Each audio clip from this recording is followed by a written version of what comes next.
നമസ്കാരം. എല്ലാ സൗകര്യങ്ങൾക്കും പുതിയൊരു വീഡിയോയിലേക്ക് സ്വാഗതം. നമുക്കിന്ന് പുതിയൊരു സ്റ്റിച്ച് പരിചയപ്പെട്ടാലോ? Blanket stitch. സാധാരണ ഇത് ലീഫ് നിറയ്ക്കാനും അതുപോലെ ഫ്ലവർ ഒക്കെ ചെയ്യാനും ബോർഡർ സ്റ്റിച്ചൊക്കെ ആയിട്ടാണിത് ഉപയോഗിക്കുന്നത്. അപ്പോൾ എല്ലാവരും ഒന്ന് പഠിക്കൂ കേട്ടോ. നമുക്ക് ഒരുപാട് കാര്യങ്ങൾക്ക് ഉപയോഗമുള്ളൊരു സ്റ്റിച്ചും കൂടിയാണ് ബ്ലാങ്കറ്റ് സ്റ്റിച്ച്. വീഡിയോയിലേക്ക് പോവാം. എന്നും പറയുന്നത് പോലെ വീഡിയോ കണ്ട് ഇഷ്ടപ്പെട്ട ലൈക്ക് ചെയ്യാനും സബ്സ്ക്രൈബ് ചെയ്യാനും കമൻറ്റ് ചെയ്യാനും മറക്കരുത് കേട്ടോ.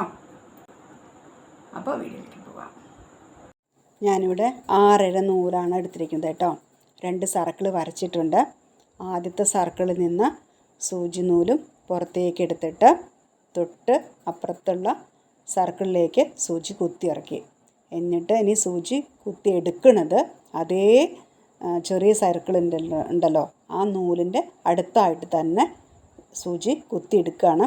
അപ്പോൾ ശ്രദ്ധിക്കേണ്ടത് നൂല് പിന്നിലേക്കായിരിക്കണം. ആ വലിച്ചു പിടിക്കുന്ന നൂല് പിന്നിലേക്കായിരിക്കണം. അപ്പോൾ സൂചി ഉള്ളിലേക്ക് ആയിട്ടൊരു എൽ ഷേപ്പിലാണ് ഇത് വരിക. എൽ ഷേപ്പിൽ വരണം കേട്ടോ. സൂചി അകത്തായിട്ട് എൽ ഷേപ്പിൽ. വീണ്ടും രണ്ടാമത് വീണ്ടും വലിയ സർക്കിളിലേക്ക് സൂചി കുത്തി ഇറക്കണം. അപ്പോൾ ശ്രദ്ധിക്കേണ്ടത് നൂലിങ്ങനെ വലിച്ചു പിടിക്കണം. അപ്പോൾ മാത്രമേ നമുക്കത് സ്റ്റിച്ച് വൃത്തിയായിട്ട് കിട്ടുള്ളൂ. ഏത് ലീഫ് ചെയ്യുകയാണെങ്കിലും മറ്റേ ഫ്ലവർ ചെയ്യുകയാണെങ്കിലും സർക്കിൾ ചെയ്യുകയാണെങ്കിലും ഒക്കെ തന്നെ ഇതിങ്ങനെ നൂല് വലിച്ചു പിടിക്കണം. അല്ലെങ്കിൽ സ്റ്റിച്ച് ചുളുങ്ങി പോകും. അതാണ് ശ്രദ്ധിക്കേണ്ട കാര്യം. ഇതിങ്ങനെ വലിച്ചു പിടിച്ചിട്ട് വേണം ഓരോ സ്റ്റിച്ചും ചെയ്യാൻ. പിന്നെ ഇത് സ്റ്റിച്ചുകളുടെ അകലം ഒരേപോലെ ആയിരിക്കും വേണം. അപ്പോഴാണ് ഇതിൻ്റെ ഭംഗി ഉണ്ടാവുള്ളൂ. ഈ ബ്ലാങ്കറ്റ് സ്റ്റിച്ച് 2 രീതിയിൽ നമുക്ക് ചെയ്യാൻ പറ്റും. ഇത് ചെയ്തു വരുമ്പോഴേ ഒരു ലൈൻ പോലെ വരും. ഒരു ഭാഗം ലൈൻ പോലെ വരും കേട്ടോ. അങ്ങനെ ആ ലൈൻ പോലെ വരേണ്ടത് ഇതിപ്പോൾ സർക്കിളല്ലേ. സർക്കിളാവുമ്പോൾ ആ ലൈൻ ഒരു റൗണ്ട് ഷേപ്പിൽ വരും. അത് ഈ സർക്കിളിൽ അകത്തേക്കാണ് റൗണ്ട് ഷേപ്പ് വരിക. എന്നാൽ ഇത് പുറത്തേക്ക് വരുന്ന വിധത്തിൽ നമുക്ക് ചെയ്യാൻ പറ്റും. അതാണ് ഇതിൻ്റെ ഒരു പ്രത്യേകത കേട്ടോ. പുറത്തേക്ക് വരുന്ന വിധത്തിൽ ചെയ്യണത് ചെറിയ വ്യത്യാസമുണ്ട്, ഇതും വ്യത്യാസമുണ്ട്. അപ്പോൾ രണ്ടും 2 രീതിയിലാണ് ചെയ്യുക. എങ്ങനെയായാലും നല്ല ഭംഗിയായിരിക്കും എന്ന് പറയാണ്. മനസ്സിലായോ? ഇപ്പോൾ ആ നൂലുകളുടെ ഇത് കണ്ടോ, ഒരു ലൈൻ പോലെ ഉണ്ടല്ലോ. അത് ഗ്യാപ്പ് ഒരേപോലെ ഇരിക്കണം കേട്ടോ. ഇതിപ്പോൾ ചെയ്ത് വരുമ്പോൾ ഒരു സർക്കിൾ വരുമെന്ന് പറഞ്ഞില്ലേ, ആ സർക്കിളിൻ്റെ ഉള്ളിൽ നമുക്ക് പിന്നെ സ്വീക്വൻസ് വെച്ചിട്ടോ ബീഡ് വർക്കൊക്കെ ചെയ്യാൻ പറ്റും. പിന്നെ വേണമെങ്കിൽ മിറർ വർക്കിന് നമുക്ക് ഈ സ്റ്റിച്ച് ഉപയോഗിക്കാറുണ്ട്. മിറർ വർക്കിന് നമുക്ക് ഈ സ്റ്റിച്ച് ഉപയോഗിക്കാറുണ്ട്. നല്ല ഭംഗിയായിട്ട് കിട്ടും. പിന്നെന്താ,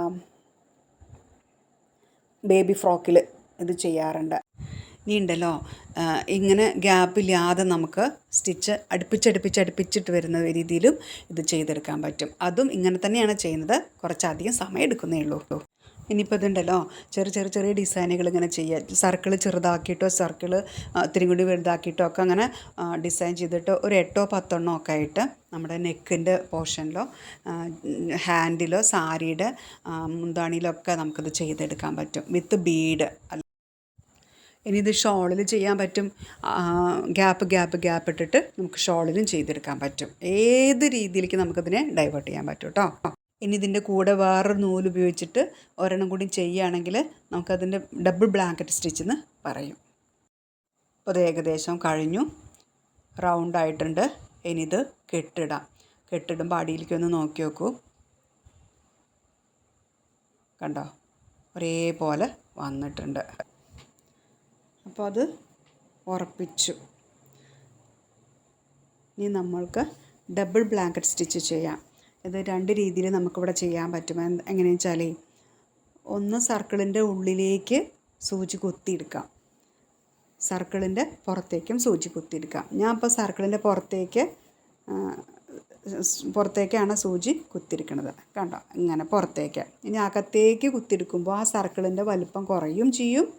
ഏത് നൂലാണോ നമ്മൾ ഉപയോഗിക്കുന്നത് ആ നൂലിൻ്റെ കളറായിരിക്കും ഇതിൽ കൂടുതൽ കാണുക. ഇപ്പം നമ്മൾ ഓറഞ്ച് ചെയ്യുന്നത് കൊണ്ട് ഓറഞ്ച് നൂലാവും നമ്മൾ കൂടുതൽ കാണുക സർക്കിളിൻ്റെ ഉള്ളിലേക്ക് സൂചി കുത്തിയെടുക്കുമ്പോൾ കേട്ടോ.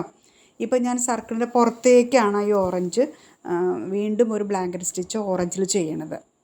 അപ്പോൾ നമുക്ക് സർക്കിള് വലുപ്പം കുറയൂല, ആ ഓറഞ്ച് അത്ര അങ്ങോട്ട് ക്ലിയർ ആയിട്ട് ഓറഞ്ചിനേക്കാളും ബ്രൗൺ തന്നെയാവും കൂടുതൽ നമുക്ക് തെളിഞ്ഞ് കാണുക. അതല്ല, ഓറഞ്ച് സർക്കിളിൻ്റെ ഉള്ളിലേക്കാണ് നമ്മൾ ചെയ്യണതെന്ന് വെച്ചാൽ കൂടുതലായിട്ട് ഓറഞ്ച് നൂലാണതിൽ കാണുക. ആ ഒരു വ്യത്യാസമേ ഉള്ളൂ. അത് നമുക്ക് ഡിസൈൻ ഏത് വേണമെന്ന് തീരുമാനിക്കുക, എന്നിട്ട് അങ്ങനെ ചെയ്യാം കേട്ടോ. ഇനി ഇതിൻ്റെ ഉള്ളിലൊക്കെ കഴിഞ്ഞ് വേണമെങ്കിൽ നമ്മൾ മിററുണ്ടല്ലോ, മിറർ നമുക്ക് ഒട്ടിച്ച് വെക്കാൻ പറ്റും ഇതിൻ്റെ ഉള്ളിൽ. നല്ല ഭംഗിയായിരിക്കും. മിറർ അങ്ങനെ ഉള്ളിലേക്ക് കൊടുത്തിട്ട് അങ്ങനെ, എന്നിട്ട് അത് കഴിഞ്ഞിട്ട് വേണമെങ്കിൽ ഒരു സ്റ്റിച്ചും കൂടി ചെയിൻ സ്റ്റിച്ച് ചെയ്യുക. എന്നിട്ട് അതിൻ്റെ മുകളിൽ അങ്ങോട്ട് ഒട്ടിച്ച് കൊടുത്താലും മതി. അപ്പോൾ അത് തിരിച്ചറിയാനേ പറ്റില്ല, നല്ല ഭംഗിയായിരിക്കും. അപ്പോൾ എല്ലാവർക്കും ഒന്ന് ചെയ്ത് നോക്കൂ. ഇതാണ് അതിൻ്റെ ഫൈനൽ. ഇനി അതിൻ്റെ ഉള്ളിൽ ഞാൻ നമ്മുടെ ഫ്രഞ്ച് നോട്ടും കൂടി ചെയ്യാം കേട്ടോ. ഫ്രഞ്ച് നോട്ടോ ഞാൻ പറഞ്ഞല്ലോ, ബീഡോ എന്ത് വേണമെങ്കിലും അതിൻ്റെ ഉള്ളിൽ നമുക്ക് ചെയ്യാൻ പറ്റും. മിറർ തന്നെ ചെയ്യാൻ പറ്റും, എന്ത് വേണമെങ്കിലും ചെയ്യാൻ പറ്റും കേട്ടോ. നമ്മുടെ ഇഷ്ടം, നമ്മൾക്ക് എന്താണോ അപ്പോൾ അവൈലബിൾ അതുപോലെ ചെയ്യാം. അപ്പോൾ വീഡിയോ ഇഷ്ടമായിച്ചാൽ ഒക്കെ ഒന്ന് ചെയ്ത് നോക്കൂ കേട്ടോ. നമുക്ക് ഡിസൈനുകളൊക്കെ ഞാൻ എപ്പോഴും പറയാറില്ലേ, ഡിസൈനുകളൊക്കെ നമ്മുടെ ഇഷ്ടത്തിനനുസരിച്ച് എങ്ങനെ വേണമെങ്കിൽ മാറ്റാം. എപ്പോഴും നമ്മൾ വ്യത്യസ്ത ഡിസൈനുകൾ കണ്ടെത്തുക എന്നുള്ളതാണ് ഒരു ഡിസൈനർക്ക് വേണ്ട ഏറ്റവും നല്ല ഒരു ക്വാളിറ്റിയുള്ളത്. അപ്പോൾ ഇത് ഏകദേശം ഫില്ല് ചെയ്ത് കഴിഞ്ഞു. ഇതാണ് ഇതിൻ്റെ ഫൈനൽ ലുക്ക്. അപ്പോൾ വീഡിയോ ഇഷ്ടമായാൽ ലൈക്ക് ചെയ്യാനും സബ്സ്ക്രൈബ് ചെയ്യാനും മറക്കരുത്. അടുത്ത വീഡിയോ വീണ്ടും വരാം. Okay, thank you.